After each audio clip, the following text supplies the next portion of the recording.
Albert Einstein once said, everybody's a genius. But if you judge a fish by its ability to climb a tree, it will live its whole life believing that it is stupid. Ladies and gentlemen of the jury, today on trial we have modern day schooling. Glad you could come. Not only does he make fish climb trees, but also makes them climb down and do a 10-mile run. Tell me, school, are you proud of the things you've done? Turning millions of people into robots, do you find that fun? Do you realize how many kids relate to that fish? Swimming upstream in class, never finding their gifts, thinking they are stupid, believing they are useless? Well, the time has come, no more excuses. I call school to the stand and accuse him of killing creativity, individuality, and being intellectually abusive. He's an ancient institution that has outlived his usage. So, Your Honor, this concludes my opening statement, and if I may present the evidence of my case, I will prove it. Proceed. Exhibit A. Here's a modern day phone. Recognize it? Here's a phone from 150 years ago. Big difference, right? Stay with me. Here's a car from today, and here's a car from 150 years ago. Big difference, right? Well, get this. Here's a classroom of today, and here's a class we used 150 years ago. Now ain't that a shame? In literally more than a century, nothing has changed. Yet you claim to prepare students for the future?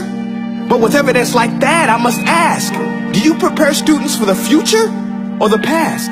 I did a background check on you and let the record show that you were made to train people to work in factories, which explains why you put students in straight rows, nice and neat, tell them sit still, raise your hand if you want to speak, give them a short break to eat, and for 8 hours a day tell them what to think. Oh, and make them compete to get an A letter which determines product quality, hence grade A of meat. I get it. Back then, times were different. We all have a past. I myself am no Gandhi. But today, we don't need to make robot zombies. The world has progressed. And now we need people who think creatively, innovatively, critically, independently, with the ability to connect. See, every scientist will tell you that no two brains are the same. And every parent with 2 or more children will confirm that claim. So please explain why you treat students like cookie cutter frames or snapback hats, giving them this one-size-fits-all crap. Watch your language. Sorry, Your Honor, but if a doctor prescribed the exact same medicine to all of his patients, the results will be tragic. So many people will get sick, yet when it comes to school, this is exactly what happens. This educational malpractice, where one teacher stands in front of 20 kids, each one having different strengths, different needs, different gifts, different dreams, and you teach the same thing the same way? That's horrific. Ladies and gentlemen, the defendant should not be acquitted. This may be one of the worst criminal offenses ever to be committed. And let's mention the way you treat your employees. Objection. Overruled. I want to hear this. It's a shame. I mean, teachers have the most important job on the planet, yet they're underpaid. No wonder so many students are short-changed. Let's be honest. Teachers should earn just as much as doctors, because a doctor can do heart surgery and save the life of a kid. But a great teacher can reach the heart of that kid and allow him to truly live. See, teachers are heroes that often get blamed, but they're not the problem.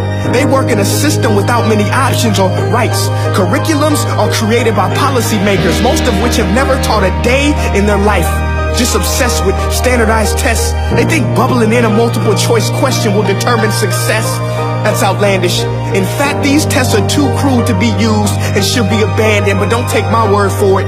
Take Frederick J. Kelly, the man who invented standardized testing, who said, and I quote, "These tests are too crude to be used and should be abandoned." Ladies and gentlemen of the jury, if we continue down this road, the results will be lethal. I don't have much faith in school, but I do have faith in people.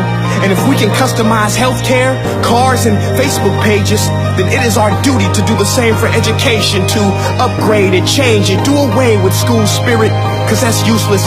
Unless we're working to bring the spirit out of each and every student, that should be our task. No more Common Core. Instead, let's reach the core of every heart in every class. Sure, math is important, but no more than art or dance. Let's give every gift an equal chance. I know this sounds like a dream, but countries like Finland are doing impressive things. They have shorter school days. Teachers make a decent wage. Homework is non-existent, and they focus on collaboration instead of competition. But here's the kicker, boys and girls. Their educational system outperforms every other country in the world.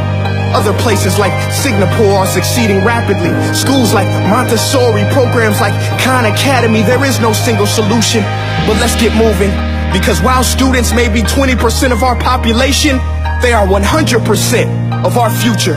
So let's attend to their dreams, and there's no telling what we can achieve. This is a world in which I believe, a world where fish are no longer forced to climb trees. I'll rest my case.